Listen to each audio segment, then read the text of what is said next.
I'm ready to install a magneto plate. So I'm going to start by fishing my ignition wires through and keeping a close eye on where the holes are.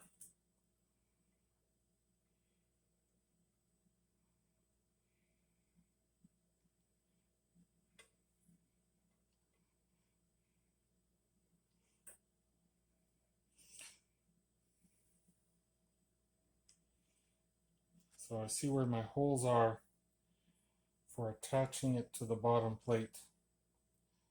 I'm trying to stay as closely lined up as I can.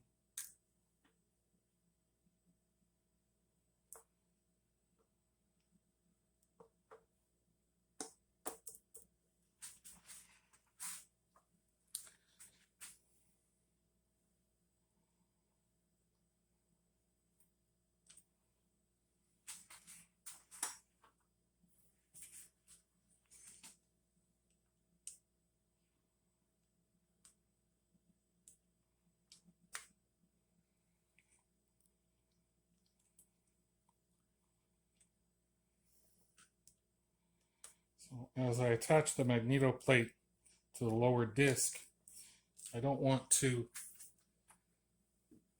tighten it up too much.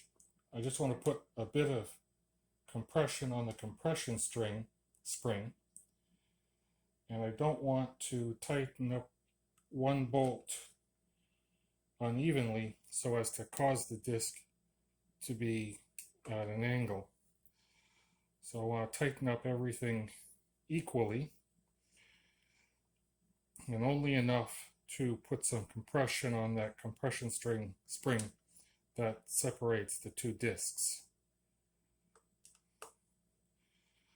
so that the whole magneto plate still swivels back and forth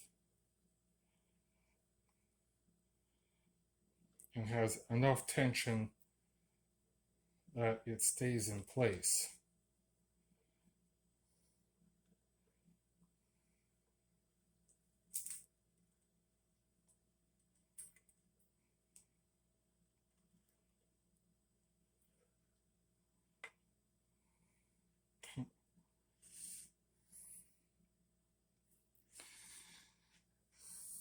Now, in case you're wondering why the magneto plate swivels at all,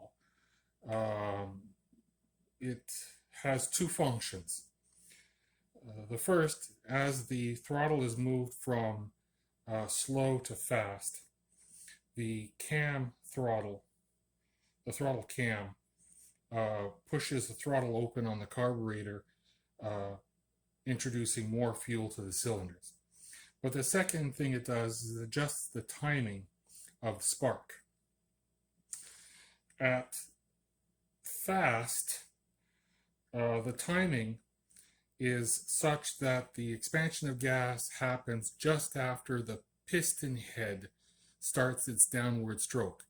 So the spark actually occurs just before the head reaches top dead center. And then the expansion of gas happens just as the piston head is starting to go down. This gives the maximum amount of power or thrust to the piston head. And as we go from fast to slow, it causes the timing to be later and later and later, such that when you get to slow, the piston head is already well beyond top dead center and moving downward. And this way, the expansion of gas that happens in the cylinder happens later, providing less force and thrust. So this lever does two things at the same time. It changes the amount of gasoline or fuel being sent to the cylinders, and it adjusts the timing. So optimal timing at fast, where the expansion of gas happens just after top dead center, and then at slow, it retards the timing and has the spark occur later in the cycle of the piston, as it's already on its way down. So I'm carefully going to put the cam in place, and I want to make sure I don't have any wires in the way. In particular, the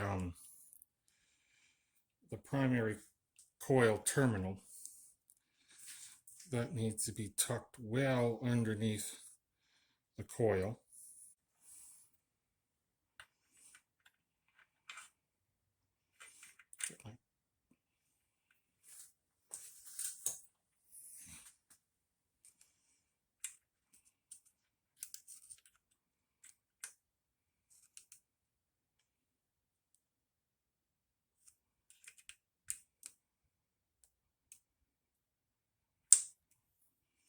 There we go. That's fallen in place nicely. I'm going to add a little bit. There, I'm going to add a little bit of cam lube.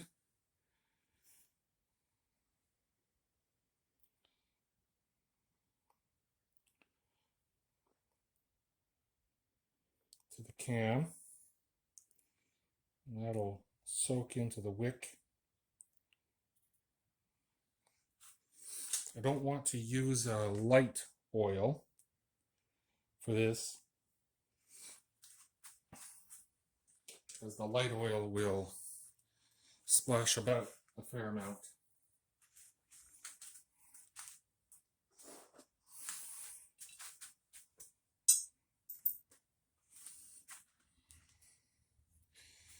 Now I'm ready for the flywheel itself.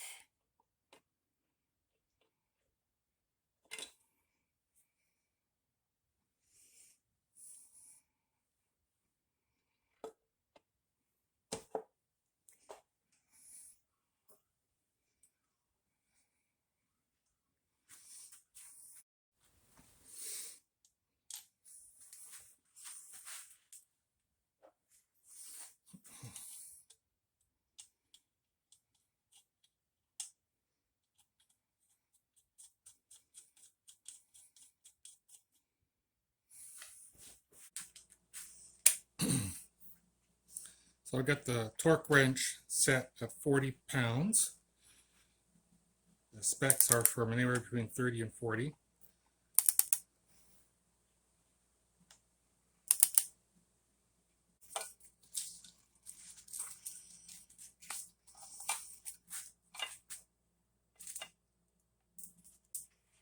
There we go.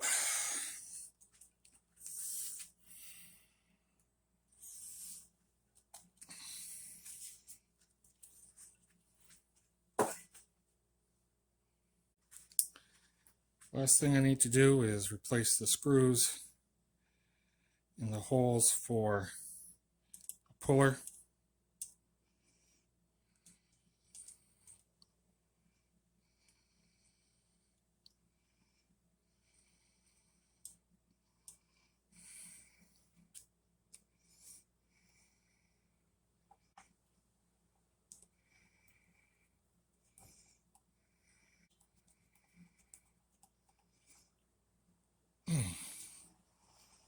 So